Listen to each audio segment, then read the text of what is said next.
Halo my friend, Assalamualaikum. Ketemu lagi dengan saya Riki di channel Cerita Riki. Ya, seneng banget Cerita Riki bisa hadir hari ini untuk nyampein sesuatu yang saya yakin sangat penting banget dan bisa bermanfaat bagi saya, khususnya juga buat teman-teman warga negara Indonesia yang bekerja di Malaysia. You know what? Ternyata asuransi itu adalah wajib bagi semua warga negara asing yang bekerja di Malaysia. Dan ini beneran my friend, sudah dijadikan satu kewajiban bagi kerajaan Malaysia, oleh kerajaan Malaysia maksud saya, bahwasannya semua pekerja termasuk pekerja asing seperti warga negara Indonesia di segala sektor pekerjaan, baik itu pertanian, perladangan, kilang, bahkan juga sektor informal seperti pembantu rumah tangga adalah wajib memiliki asuransi kesehatan.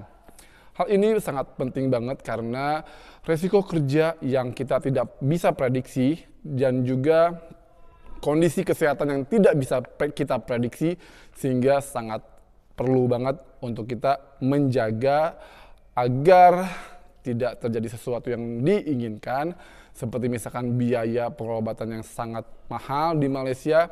Oleh sebab itu, pemerintah Malaysia sejak tanggal 1 Januari sebetulnya 2011 lalu sudah mewajibkan semua pekerja asing untuk memiliki asuransi. Oke, nanti akan saya bagi di link di bawah sumber ini biar my friend pun bisa baca juga ya. Jom kita pelajari isi dari surat ini. Jadi my friend, di Malaysia ini ada dua jenis asuransi kesehatan tenaga kerja. Ada dua. Yang pertama namanya SKIPA. Oke, yang pertama namanya ini SKIPA. SKIPA itu singkatan dari Skim Perlindungan Insurans Kesehatan Pekerja Asing. Oke.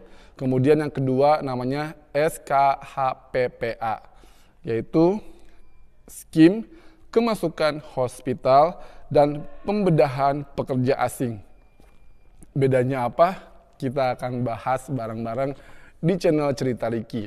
Jangan lupa untuk like, share, and subscribe channel ini biar kamu semakin tahu. Oke, jom kita bahas. Yang pertama adalah seberapa wajib sih asuransi ini? Ya, asuransi kesehatan bagi pekerja asing sudah wajib dimiliki bagi semua pekerja.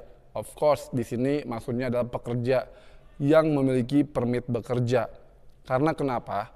Kalau pekerja itu tidak memiliki insurans, maka tidak bisa perpanjang permit kerja di tahun berikutnya. Karena sudah menjadi syarat bagi renewal permit untuk memiliki asuransi yang masih berlaku begitu. Jadi maknanya sangat penting alias wajib.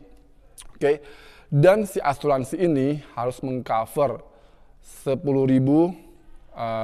cover kesehatan kamu. Jadi kalau kamu sakit yang mengharuskan kamu dioperasi atau dirawat di rumah sakit yang harganya 10.000 itu bisa di cover dan bisa dibayar oleh asuransi. Jadi bukan sama kamu dibayarnya ataupun bukan sama majikan, tapi asuransi yang akan membayar. Kalau costnya sampai 10.000 ataupun di bawah 10.000, maka kamu tidak perlu membayar apapun karena kamu sudah punya asuransi.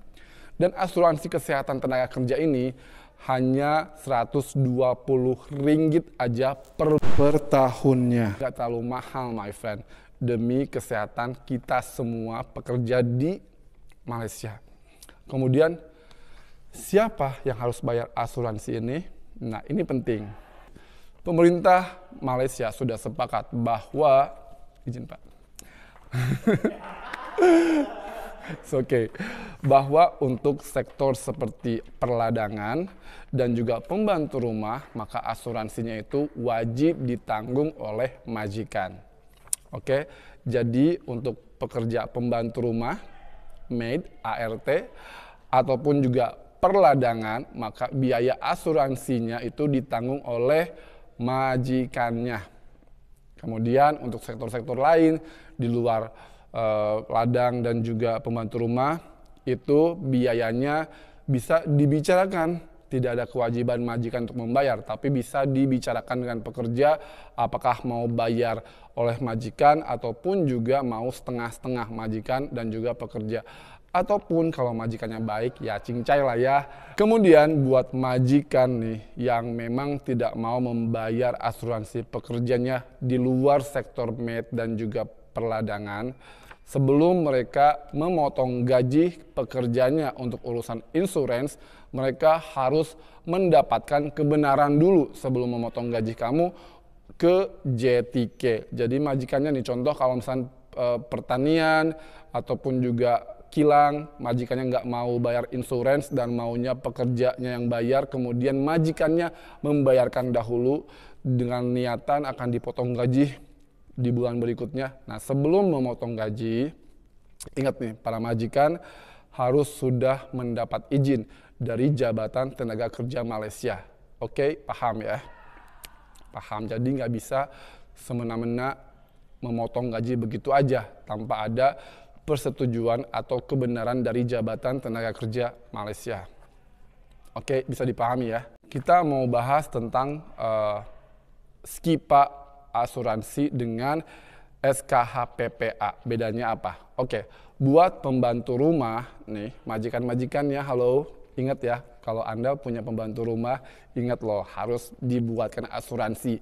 Nah, buat pembantu rumah, nama asuransinya adalah Skipa. Ini. Oke, Skipa. Jadi berbeda dengan pekerja ladang, kilang, dan lain-lain. Karena resiko dalam pekerjaannya pun berbeda dengan pekerja kilang dan yang di perkebunan begitu ya. Makanya untuk asuransi pembantu rumah, asuransi namanya asuransi Skipa. Oke, Skim Perlindungan Insuran Kesehatan Pekerja Asing. Itu, oke. Di mana bisa dapatin asuransi itu? Nanti kita akan bahas ya. Jangan kemana-mana dulu, sabar. Ini masih banyak banget info yang penting. Kemudian buat sektor-sektor selain maid, pembantu rumah, maka mereka harus memiliki asuransi SKH-PPA. Itu namanya asuransi kecelakaan kerja. Jadi misalnya yang di ladang, di kilang kan jenis resikonya pun berbeda dengan pembantu rumah. Makanya jenis asuransinya pun berbeda begitu ya. Tidak bisa pekerja ladang atau pekerja kilang menggunakan Skipa karena beda, klaimnya pun akan beda begitu. Oke, paham. Semoga informasi ini bermanfaat. Sharing video ini ke majikan-majikan kamu, ke teman-teman kamu, dimanapun mereka berada, biar mereka juga tahu ya. Dan jangan lupa subscribe channel Cerita Riki, oke? Saya Riki pamit. Assalamualaikum, have a nice day and stay healthy.